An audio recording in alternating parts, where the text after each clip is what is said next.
The crossroads of America could soon find itself caught in the crosshairs. But I guess what we can project from this is that if we don't do anything, we'll have quite a cliff. New numbers recently presented at the State House are painting a troubling picture about the future of maintaining Indiana's roads and bridges. Currently in Indiana, 34 cents of every gallon of gas and 57 cents of every gallon of special fuels like diesel are taxes that fund road and bridge infrastructure. But with electric vehicles and hybrids becoming more common, due largely in part to federal fuel standards requiring better efficiency, that revenue over time is projected to dwindle, putting road maintenance in jeopardy. Doug Schinkel is the Transportation Program Director for the National Conference of State Legislatures. He says since 2013, 34 states and Washington, D.C. have increased their fuel taxes. Indiana is no exception, with the state's gasoline tax rising 1 cent just this past summer. The data I've seen is that we've essentially reached peak gas tax revenue in most states, or we're very close to it. INDOT's budget is set through the General Assembly, and for fiscal year 2024 stands at $3.7 billion. 82% of INDOT's state revenue comes from fuel taxes, with 18% derived from other state sources.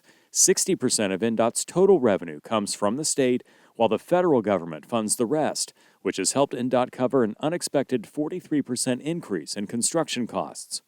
The bipartisan infrastructure law has allowed INDOT to weather the storm of inflation.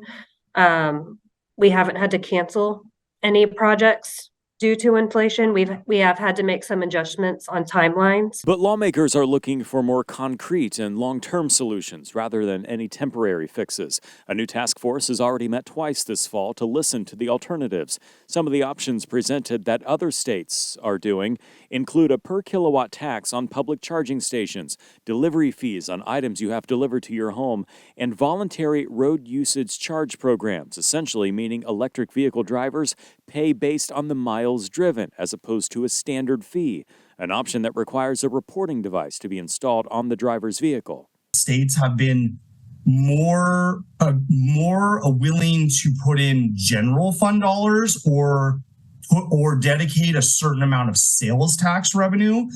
Owners of hybrids and electric vehicles in Indiana do pay an annual registration fee on top of their normal registration.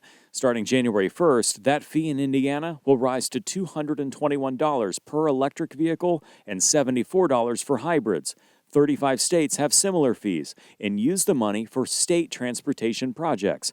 But in Indiana, all revenue collected from this additional registration fee goes to the Community Crossings Matching Grant Program, from which cities, towns, and counties apply for funds to use on local road projects, a formula INDOT is considering restructuring. Come on, jump in and give you a ride to Washington. As President Biden drives home his desire for more electric vehicles in the future, the Republican-led U.S. House just last week passed new legislation co-sponsored by Michigan Congressman Tim Walberg, seeking to halt an EPA mandate that 2/3 of new car sales should be electric by 2032.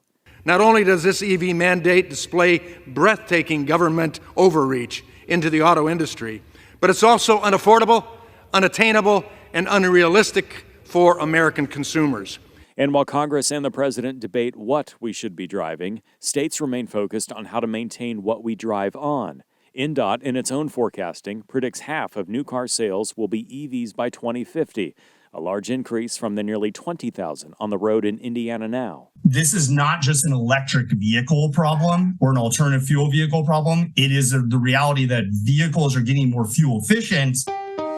Thanks for watching. Like and subscribe to the WSBT 22 YouTube channel.